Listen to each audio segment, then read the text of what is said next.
Bismillahirrahmanirrahim. Assalamualaikum warahmatullahi wabarakatuh.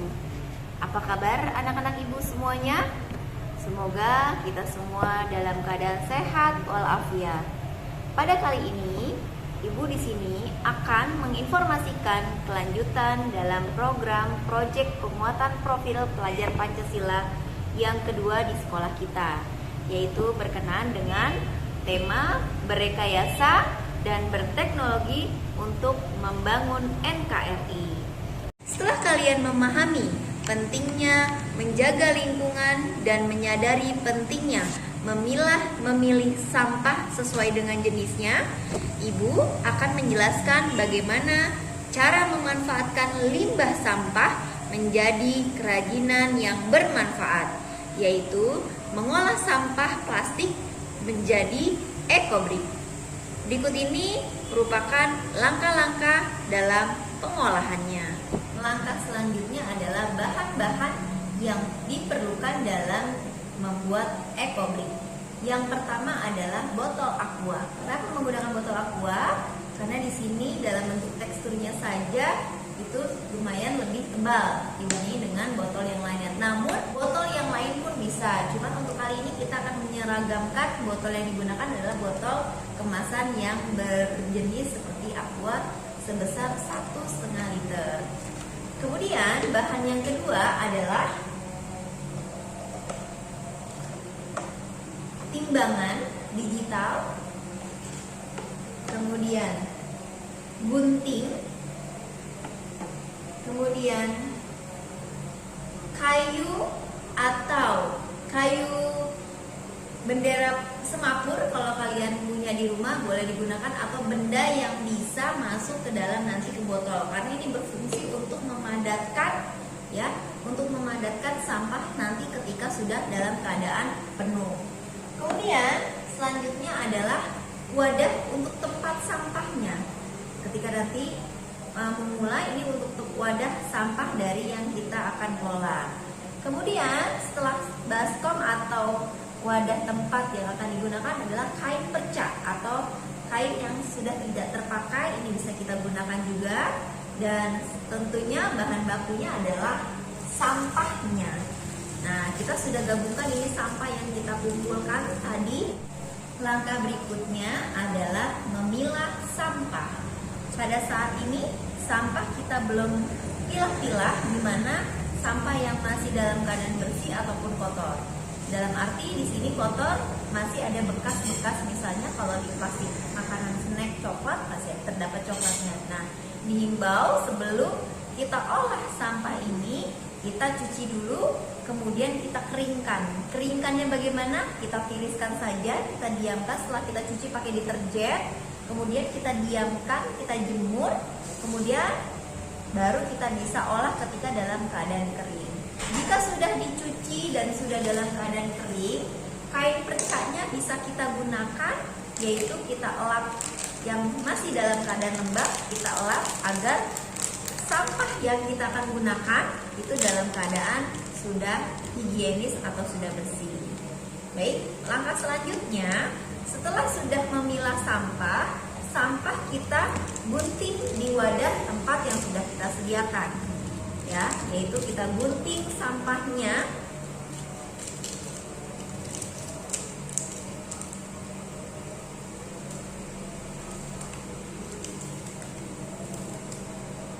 Kita gunting kecil-kecil. Diingatkan kembali bahwa menggunting sampah ini harus dalam keadaan kering dari air, karena kita habis cuci, maka tidak boleh ada yang tersisa airnya. Jadi posisinya sudah dalam keadaan kering. Nah, kita gunting.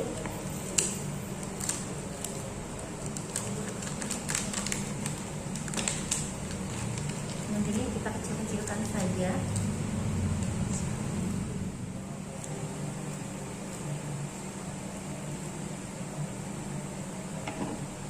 Setelah sampah sudah digunting, kemudian kita masukkan sampah ini ke dalam botol aqua ini.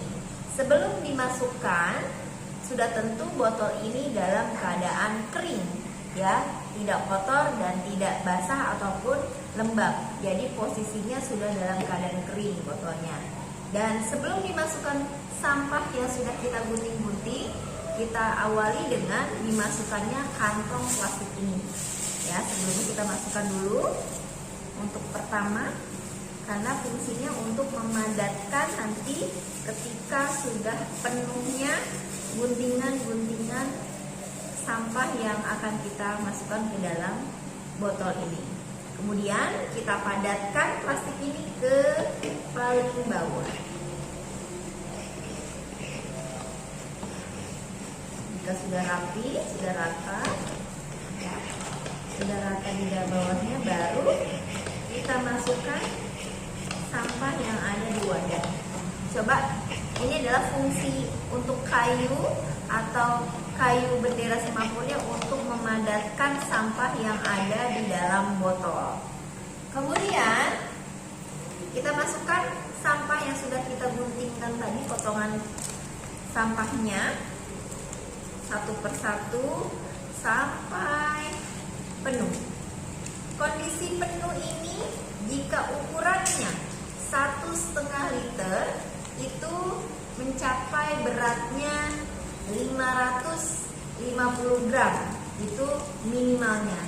Jadi wadah ini ketika sudah penuh bisa digunakan sebagai batang ekosistem lingkungan hidup, ya. Ini seberat 550 gram. Kita masukkan terlebih dahulu sampai penuh, kurang lebih 500 gram, ya. Minimal 500 gram, lebih boleh tapi kurang jangan, karena kepadatan dari isi aqua ini atau sampah ini mencerminkan nanti kekokohan, kekuatan dari si benda yang akan kita buat. Ini bisa kita buat menjadi meja nantinya, kursi, lemari, atau bahkan menjadi tembok pun bisa, dengan catatan botol yang digunakan harus sama semuanya, ya, sama-sama seimbang dan kokoh dalam pembuatan medianya. Jika sudah tampak penuh seperti ini menandakan bahwa ini belum penuh sepenuhnya. Jadi harus kita padatkan kembali supaya sampah ini bisa menjadi padat. Terus sampai sampah masuk semua dan sampai padat, tidak bisa bergerak. Kalau ini masih bisa bergerak sampahnya, nanti terus sampai sampah ini masuk semuanya dan terbilang sudah tidak muat lagi untuk diisi. Ya, kita masukkan kembali. Masukkan, bisa masuk lagi. Sedikit celah sampai padat. Minimal beratnya itu mencapai 500 gram. Lebih boleh, kurang jangan, karena untuk kekokohan, kekuatan dari si EcoBrick itu sendiri harus memang benar-benar dalam bentuk posisi yang kuat.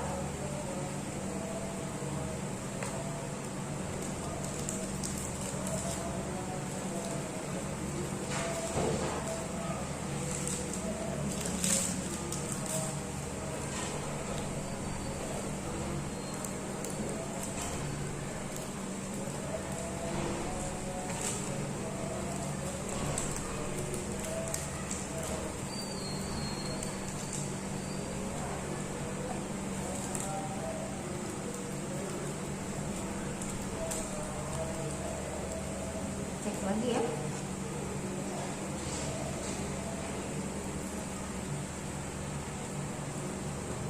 Ini masih bisa muat lagi.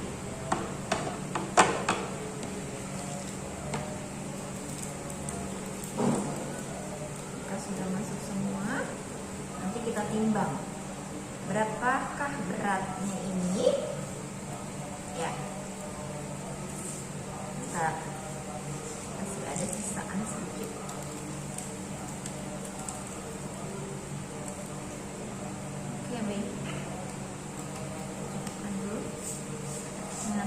dimasukkan ke botol berikutnya.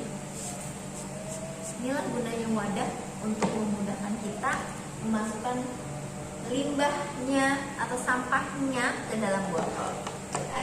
Ketika sudah penuh seperti ini, contohnya menandakan kalau penuh itu ditekan juga sudah tidak bisa, dan kalau dipadatkan pun sudah meluber ke luar dan sudah padat, sudah tidak bisa dimasukkan kembali. Ini menandakan bahwa sudah penuh.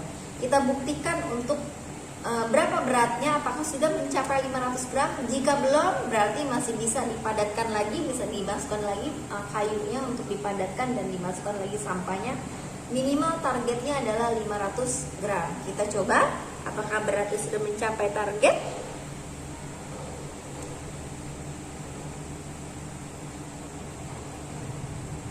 Ya, beratnya adalah 556 gram. Berarti ekobrik ini sudah jadi satu.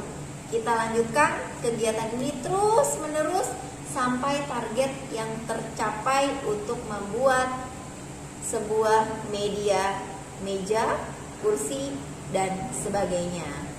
Selamat mencoba untuk anak-anak ibu. Nanti season yang berikutnya adalah merakit bahan ekobrik menjadi bahan yang lebih berguna lagi di season yang berikutnya. Untuk hari ini diakhiri, semoga bermanfaat. Wassalamualaikum warahmatullahi wabarakatuh.